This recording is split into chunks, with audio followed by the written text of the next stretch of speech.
In the middle of Los Angeles, next to a busy boulevard, black tar has been bubbling up out of the ground for over 40,000 years. It trapped mammoths here during the Ice Age. Today, tourists walk past that same tar, snap a photo, and move on, thinking it's just a strange old landmark. It isn't a landmark, it's a leak. And what's leaking out at La Brea has been sitting underneath almost the entire city this whole time, closer to more people than almost anyone realizes. Los Angeles has more than 20,000 oil wells, active, idle, or abandoned, buried under malls, schools, parking lots, and some of the most expensive real estate in the country. Roughly 1 in 3 residents of this city lives within a mile of one. Most of them will never see a single derrick, and most of them have no idea the ground beneath their home was ever leased, drilled, or pumped by anyone at all. Los Angeles did not stumble onto an oil field by accident. Los Angeles was built on top of one, and then spent 50 years learning how to make it disappear. The Chumash people who lived in this region used the tar at La Brea to waterproof canoes and seal baskets long before any European explorer arrived. When Spanish explorers passed through, they gave the area a name that translates to the Tar Ranch. The seep is still active today. It is not just a museum exhibit, it is a live geological event, the same oil field that once trapped predators during the Ice Age, still pushing to the surface right now, one slow bubble at a time. The modern story begins with a man named Edward Doheny. He was broke, living in a boarding house in downtown Los Angeles, when he noticed a cart passing by with wheels caked in black tar. He followed it back to its source, and using little more than a pick and a sharpened pole, he dug a well near what is now Dodger Stadium. He struck oil. Word spread fast. Within a few years, hundreds of wells were operating across the city, packed so close together that some neighborhoods looked more like a forest of wooden towers than a place people actually lived. Los Angeles was soon producing over 1 million barrels of oil a year. Doheny went on to become one of the wealthiest men in America, and his fortune paid for the Greystone Mansion in Beverly Hills, which still stands today. He wasn't the only one. A young man named J. Paul Getty made his first real money in these same Southern California oil fields, decades before his name ended up on a museum overlooking the city. For a generation of Los Angeles families, striking oil wasn't a rumor or a movie plot.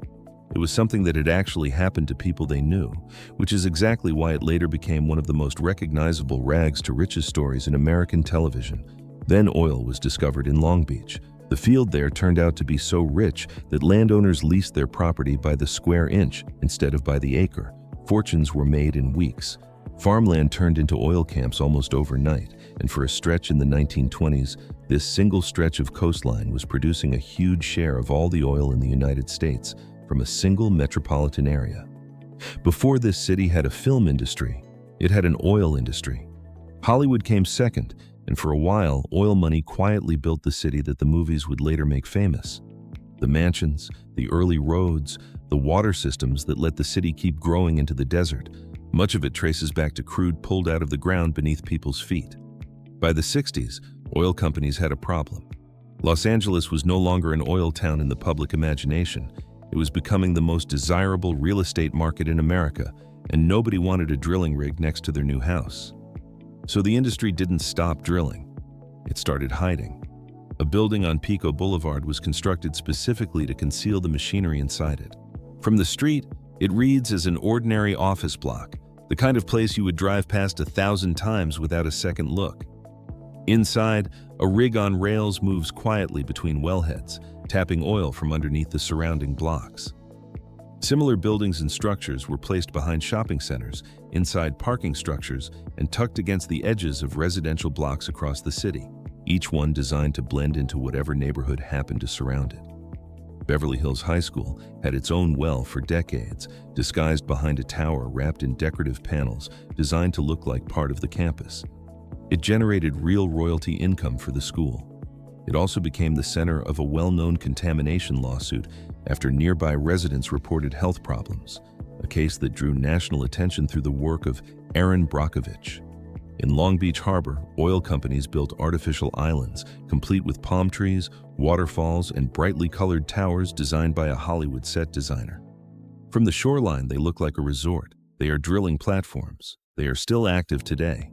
Even the film industry itself sat on top of this. The old backlot of 20th Century Fox in Century City had its own drilling operation running quietly for decades on land that is now some of the most valuable commercial real estate in California.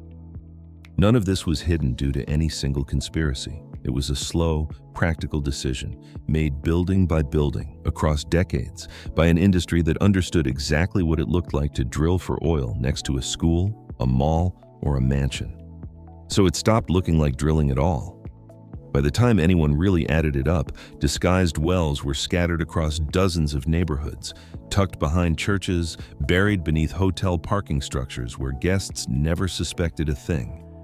It became something close to an open secret, technically documented in permit files somewhere, practically invisible to everyone walking past it. Subscribe if you want to know what else is hiding where you'd least expect it. Not every oil field in Los Angeles bothered hiding. Near Baldwin Hills, one of the largest urban oil fields in the country still operates in plain sight, its pump jacks visible from the surrounding neighborhoods, quietly working within a few hundred feet of homes, a park, and a golf course. Joggers pass it on morning runs. Kids play soccer within sight of it. No decorative wall was ever built here because this particular stretch of land was never expected to become expensive. It is a reminder that the disguises were never really about the oil. They were about who was expected to live close to it and who wasn't. Across the state, tens of thousands of oil and gas wells still sit within half a mile of homes, schools, and hospitals, and the closer you look, the clearer the pattern gets. Wealthier neighborhoods got the buildings that hid the drilling. Everyone else got the drilling itself, with far less effort spent making it disappear. The Los Angeles basin has produced a staggering amount of oil across its history. Today, Los Angeles County still holds thousands of mapped wells, many of them classified as active or idle, rather than fully sealed. Some sit less than 100 feet from the nearest home. The largest of these fields, the Wilmington oil field beneath Long Beach, is still producing oil every single day, decades after most people assumed the boom had ended. Right now, tonight, machinery most Angelinos have never seen is still turning underneath streets they drive across without a second thought. And here's the part that surprises most people. California now imports most of the crude oil its refineries process, shipped in by tanker from the other side of the planet, while sitting on top of one of the richest urban oil basins on Earth. The reason is not that the oil ran out. It's that the ground it sits under became too valuable and too populated to keep drilling the way the city once did. Communities living closest to the wells have spent years reporting headaches, nosebleeds, and unusual odors, and pushing for the kind of protections that wealthier neighborhoods quietly built into their own zoning decades ago. California passed a law creating a buffer zone between new oil wells and homes, schools, and hospitals. The oil industry fought to overturn it, spending tens of millions of dollars trying to put the decision to a public vote, then backed down, allowing the law to take effect. Los Angeles County went further, voting to ban new oil and gas extraction entirely and phase out existing operations over the coming years. The wells are not gone. They are being wound down, field by field, while the city that hid them for half a century slowly admits, in public policy documents and city council votes, that they were there all along. The tar at La Brea has never stopped seeping. It hasn't paused once in tens of thousands of years, and it isn't stopping now. A wall that looks like nothing, a drill is still turning underground, pulling up the same oil that once trapped Ice Age predators a few hundred feet away. Most of the people driving past it will never know it's there. The oil didn't leave Los Angeles.